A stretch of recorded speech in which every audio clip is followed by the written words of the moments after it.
It was a Tuesday morning in Mobile, Alabama, the kind where the air still carried a trace of hand sanitizer and pencil shavings from earlier in the day.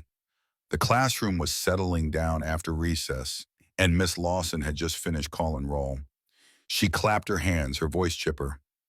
All right, time for our What My Parent Does presentations. One by one, the kids stood up proudly sharing stories. A dad who was a firefighter, a mom who baked bread at the corner bakery, even a big brother in the army who technically didn't count, but still got a round of applause. Then it was Kayla Thompson's turn. She stood slowly, her fingers tight around a small index card with her name written in soft purple ink. Kayla wasn't the loud type. Bright yes always turned in her homework on time, but she wasn't one to speak, just to be heard. She looked down, then up, not locking eyes with anyone in particular. My mom works at NASA, she said clearly. For a moment, the room went still. Then came the laughter. Not all at once, more like ripples in a pan being starting with a chuckle in the back and growing louder as more kids joined in. One boy leaned forward and blurted out, NASA. You mean like the space people? Another snorted. She's making it up.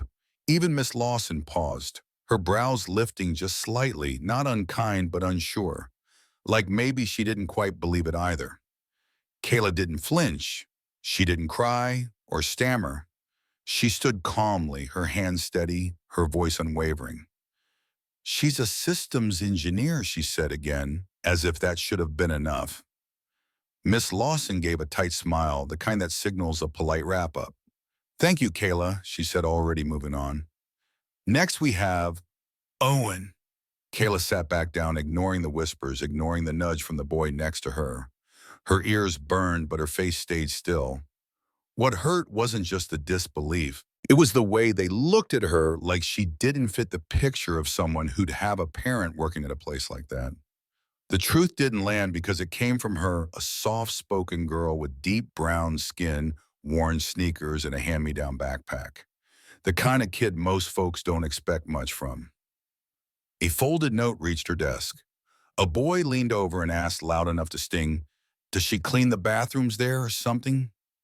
Kayla didn't answer, not then. But in her heart, a quiet fire had already started. Because she knew what they didn't, the story wasn't over. Not by a long shot.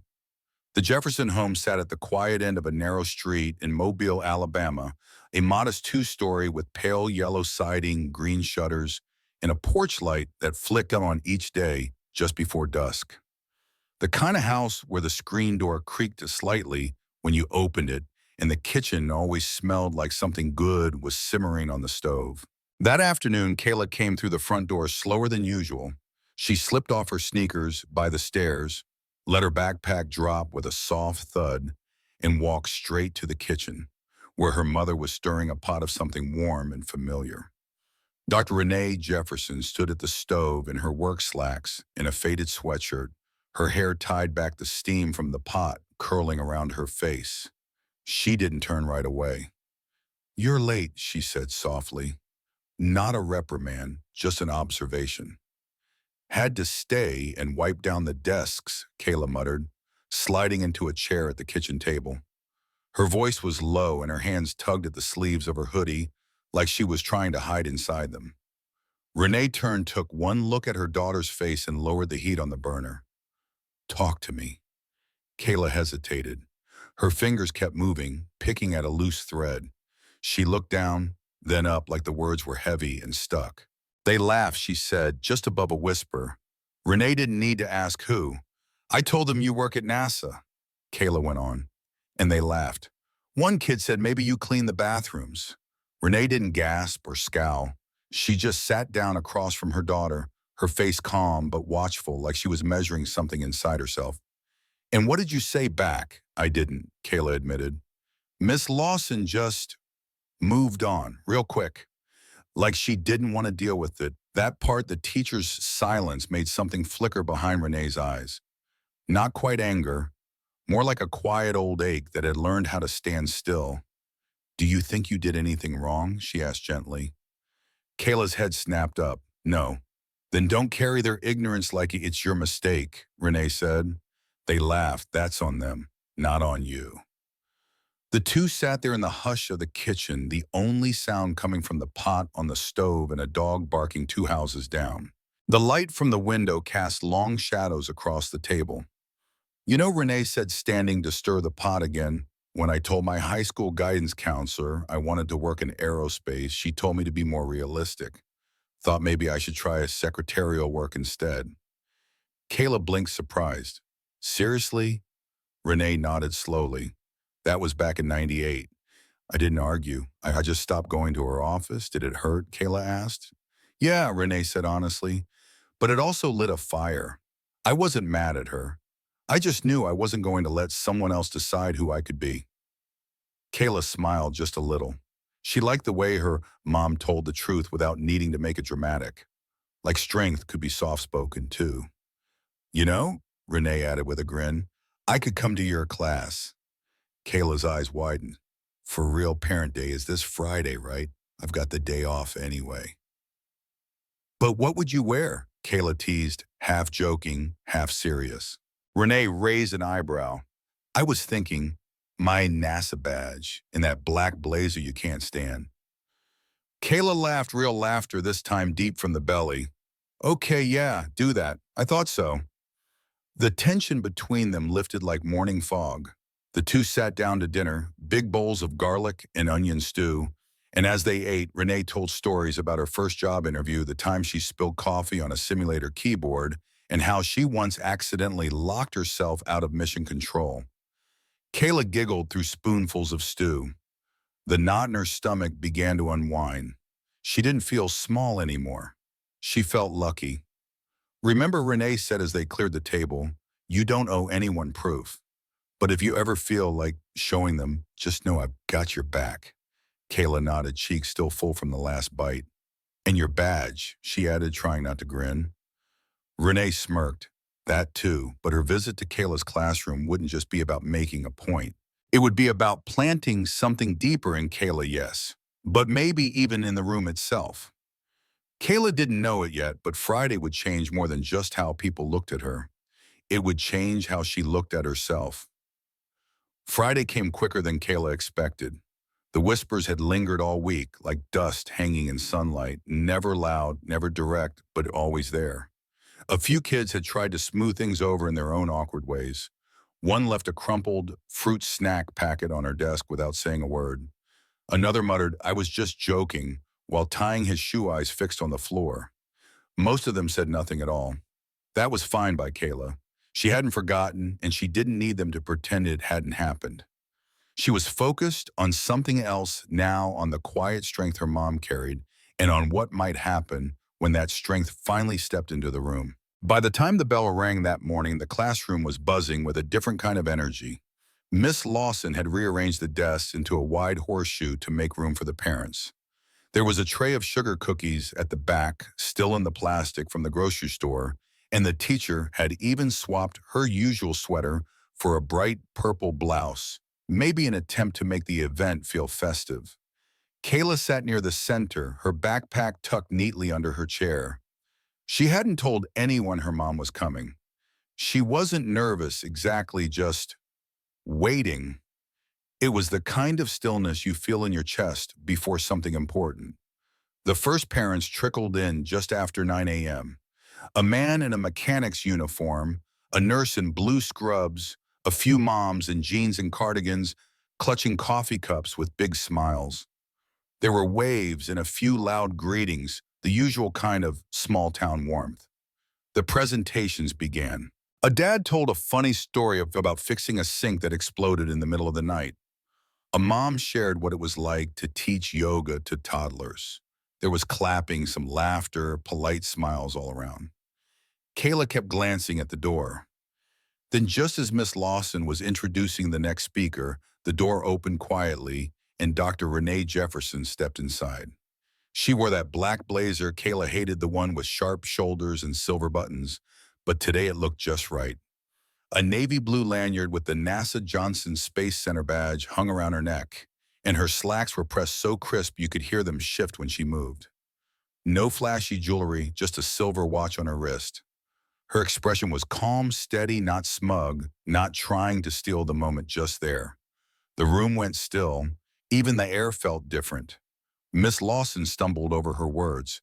Uh, this is Kayla stood up. Her voice was clear, proud. This is my mom, she said. Dr. Renee Jefferson. Miss Lawson blinked, lips parted like she'd forgotten what she was about to say. Right. Welcome. Would you like to tell us about your work? Renee nodded politely. Good morning, everyone. I'm an aerospace systems engineer at NASA. I work on mission planning, flight systems integration, and operational strategy for lunar and Mars exploration programs. There were small gasped heads turning toward Kayla. A few mouths hung open. One boy whispered, "Whoa." Renee kept speaking, her voice smooth and grounded, the kind that fills a room without needing to rise. Most of my work involves designing systems that help astronauts survive and communicate in space. We focus on everything from oxygen systems to how data travels back to Earth. But I didn't come here today to impress anyone. She paused, her eyes sweeping gently across the room. I came because my daughter told me that when she shared what I do, some of you didn't believe her. Silence again. Kayla felt her heartbeat in her ears. Her hands stayed folded, but her back sat straighter than ever. Renee walked to the whiteboard and pulled a folded sheet from her bag, a printed schematic from one of her past projects. You don't need to understand all this, she said, tapping the diagram with a finger. That's okay. But the next time someone tells you something that sounds too big to believe, take a second before you laugh. Because brilliance doesn't always show up in the package you expect. She turned and looked directly at her daughter. And when someone tells the truth with pride, don't shrink it. Let it stand. The room held its breath. Miss Lawson finally cleared her throat. Thank you, Dr. Jefferson. That was very enlightening. Renee smiled gently and walked over to sit beside Kayla, who was trying her best not to grin from ear to ear. The presentations continued after that, but the room had changed. The dad who spoke next about running a car dealership fumbled his words a bit. No one whispered. No one chuckled. It was like everyone had realized for the first time how much weight words could carry. Kayla didn't look around for approval. She didn't need it, because the truth she had carried all along had finally landed. And for the first time, the whole class heard it. By Monday morning, something had shifted, not in a big dramatic way. There were no parades or posters, no grand gestures. But the air in Kayla's classroom felt different, like the energy had softened somehow. There weren't as many sideways glances when she walked in. No one rolled their eyes when she raised her hand. The whispers that had once danced through the room had quieted. Not disappeared, not entirely, but changed. Like even the doubters didn't know quite what to say anymore. Kayla didn't expect apologies, and she didn't need them. But a few kids made attempts in the ways fifth graders do. Theo, the same boy who'd slipped, her that bathroom comment, now avoided her eyes altogether. At recess, two girls, Kennedy and Samira, wandered over to the jungle gym where Kayla was sitting alone. They didn't say much at first, just stood there kicking at the mulch. My mom said your mom's speech was really something, Kennedy finally mumbled, chewing on her bottom lip. She sounded smart, like really smart. Kayla didn't hesitate. She is. Samira nodded. I looked up NASA stuff after school. It's kind of cool. That was all they said, but they didn't walk away. Instead, the three of them sat together on the bench for the first time all year, not talking about snacks or cartoons, but something bigger, even if none of them quite had the words for it yet. Later that day, as the class was packing up for dismissal, Miss Lawson called Kayla aside. I wanted to say something, she said quietly, her voice softer than usual. About last week. Kayla looked up, guarded but curious. I should have handled that moment differently, the teacher admitted. I should have asked more questions. I shouldn't have moved on so quickly. I'm sorry. Kayla wasn't used to hearing adults apologize like that. She nodded slowly.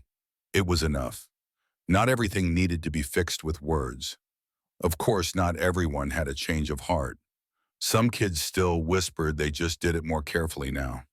A few stared at her like they were waiting for her to trip up, as if proving them wrong had disturbed some unspoken balance. One boy, Dean, started muttering NASA kid under his breath every time she passed by. It wasn't loud, but it was sharp, like he was trying to carve away at what she gained. Kayla didn't let it get to her. She didn't shrink back into herself. She kept raising her hand in class even when she wasn't completely sure of her answer.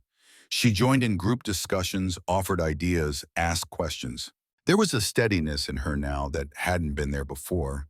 Not because people believed her, but because she finally believed in herself out loud. One afternoon during a group project, she overheard someone mutter, "She thinks she's better than us."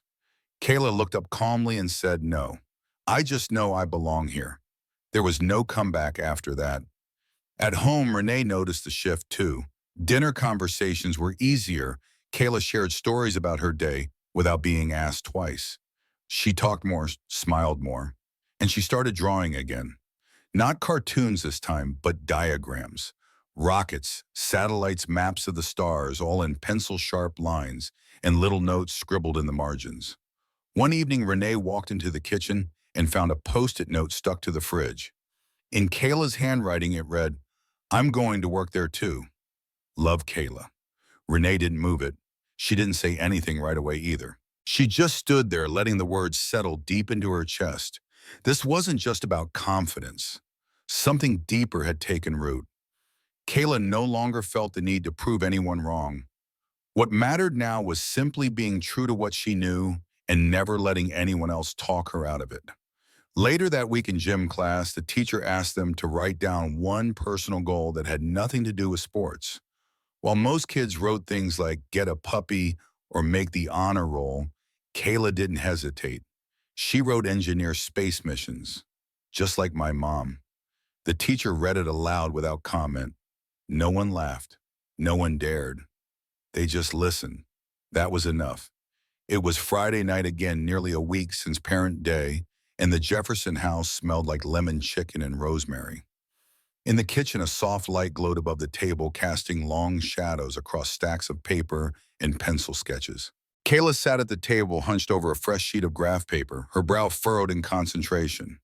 A mechanical pencil rested in her hand, her tongue just barely pressed against her upper lip, a look her mom knew well. She'd seen it before years ago in the mirror.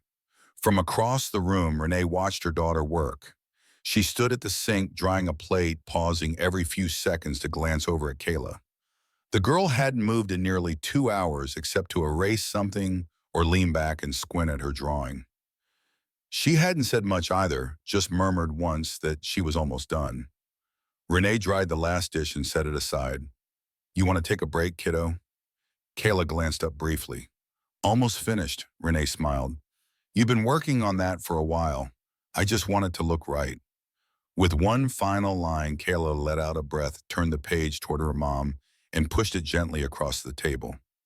Renee walked over and pulled up a chair. She studied the page carefully, a hand-drawn satellite, not just a rough sketch, but a detailed design. The solar panels were drawn in a unique petal-like shape, radiating from the center like a flower. "Explain it to me," Renee said. Kayla perked up her fingers, dancing lightly over the page. "It's a satellite, but instead of the panels staying flat, they unfold kind of like flower petals. That way it can collect more solar energy depending on how it turns and where the sun is." Renee looked impressed. "That's smart. Where'd you get the idea?" Kayla shrugged. "I don't know. I was thinking about sunflowers earlier, how they move with the light. It just kind of came to me." Her voice was soft, almost hesitant, not unsure of the idea, just unsure whether it was okay to be proud of it. Renee nodded slowly, then placed a hand gently on the paper. "You know what I love most about this, what you weren't trying to impress anybody. You were just trying to solve a problem." Kayla looked down at the drawing again, then up at her mom. "Yeah, I guess I was." They sat in a comfortable silence for a moment, the kind that doesn't ask to be filled. Then Kayla spoke again, softer now. "Do you think they really believe me?" "After you left, Renee rested her arms on the table. Some did, some probably still don't." Kayla looked confused. "So, What do I do about that? You keep showing up, Renee said gently. Not just once, over and over again. You tell the truth even when people aren't ready to hear it. Kayla took that in slowly. Like you did. Renee gave her a quiet smile. Like I still do. Kayla studied her mother's face for a long moment, not just as her mom, but as someone who had walked through rooms where she didn't quite belong and stayed anyway. Someone who had spent a lifetime proving she didn't need to raise her voice to be heard. Was it always this hard for you? Kayla asked. Renee leaned back thinking, sometimes harder. But I stopped waiting for it to get easy. That answer didn't need to be explained. Kayla understood it deep in her chest. She nodded slowly, then said something she hadn't dared before. I used to wish you had a regular job, something easier to explain. Renee chuckled. I know. I could see it on your face every time someone asked what I did. Kayla smiled faintly. But now, I think it's cool. Like really cool. Renee reached across the table and tucked one of Kayla's braids behind her ear. I'm proud of you, you know, she said softly. Not because you said the right thing in class, but because you said it anyway. Kayla felt something warm and steady rising inside her, not the kind of pride that needed attention, but the kind that had roots, something strong enough to hold her when the world leaned too hard. I didn't think you'd come that day, she admitted. Renee raised an eyebrow. Why not? I don't know. I guess I thought maybe it wasn't worth it. Renee's face grew still. She leaned forward, her voice quiet but firm. Anything that messes with how you see yourself, that's always worth showing up for. There wasn't much left to say after that. Kayla stood, walked to the fridge, and grabbed a magnet. Carefully, she pinned her drawing, the sunflower-shaped satellite, right next to the grocery list, in a photo from last summer's camping trip. Renee watched her from the table, her heart full, but quiet. Not every moment needed an audience. Not every lesson came with applause. Some just lived in the space between mother and daughter, visible only to the people who earned them.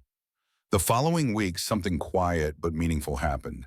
It wasn't loud or obvious, no announcements, no fanfare. But one morning as the class settled into their seats and the smell of floor wax and sharpened pencils hung in the air, Miss Lawson did something Kayla didn't expect. She stood at the front of the room holding a paper in her hand. For morning announcements, she began her tone a little softer than usual. I'd like to read one of the submissions from our Career Dreams bulletin board. The room rustled with movement chairs, scooting zippers, opening pencils, tapping, but it all stopped when she continued. This one is from Kayla Thompson, she said. She wrote, I want to build machines that go to places no person has ever been, because someone has to figure out how to get us there, and I think I can. No one laughed. No one whispered.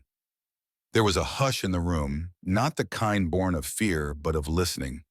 A few kids turned their heads, not with surprise anymore, but with something closer to respect. Kayla didn't look up. She just kept drawing in the margins of her notebook, small gears and tiny circuits, blooming in the corners like wildflowers. She didn't need applause. That wasn't the point. Because something had shifted deep inside her, a calm certainty that didn't waver even when tested. She knew who she was, and more importantly, she knew where she was going. At school, she carried herself differently, not louder, just steadier. She still did her work quietly, still raised her hand when she had something to say. But now she didn't second-guess herself. She didn't shrink. There were still whispers now and then. Dean muttered NASA kid under his breath sometimes, like it was supposed to sting. But Kayla didn't flinch. She didn't snap back. She just kept walking head high, voice steady when she used it. Because she wasn't walking for them anymore. She was walking for herself. Even when other kids watched her closely as if waiting for her to stumble to say something wrong, to draw a line crooked, she didn't fold under the weight of their eyes. She just kept showing up, again and again, and something beautiful began to take root in that persistence. She started speaking more during group projects, not to take over, but to offer ideas. When someone else struggled, she leaned in to help, not to prove anything just because she could. And when another girl in class nervously mentioned that her aunt worked in aviation, Kayla smiled and said, "That's cool," in a way that made the girl's shoulders drop an inch. Because Kayla knew now what it felt like to stand in truth and what it meant when someone stood with you. At home, Renee saw it too. The shift was small but unmistakable. Kayla had started leaving her drawings out on the table instead of hiding them in her folder. She talked more freely at dinner, offering pieces of her day without needing to be pulled open. And once, just once, Renee caught her humming to herself while brushing her hair before bed, a sound she hadn't heard since Kayla was little. And then, one afternoon, something else happened. It was the end of the day.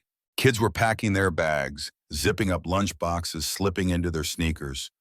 Kayla was gathering her things when Miss Lawson called her over again.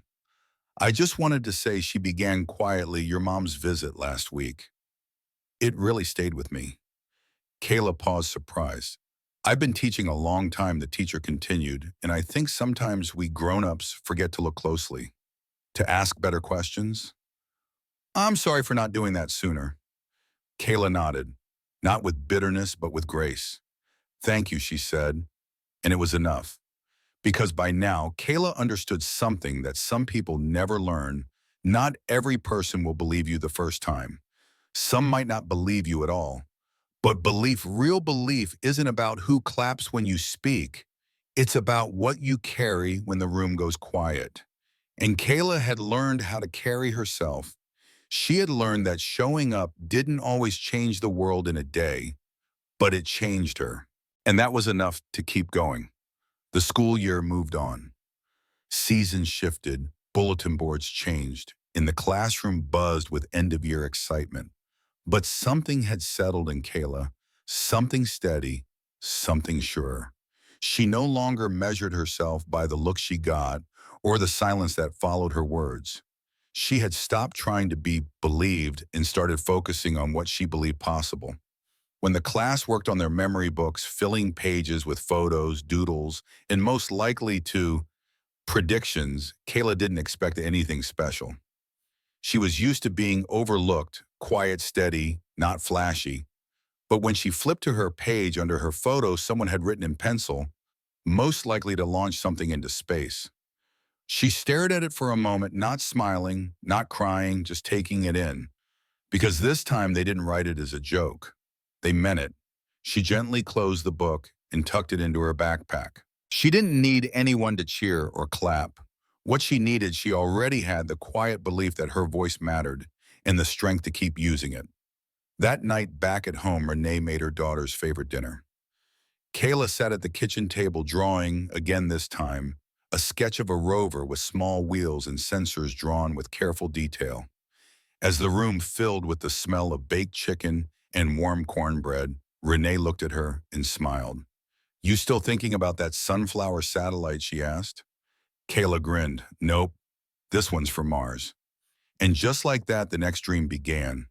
This story was never about titles or badges. It wasn't about proving anyone wrong. It was about the quiet strength it takes to stand in your truth, especially when no one's clapping. About how powerful it is when someone shows up for you just once in a room full of doubt.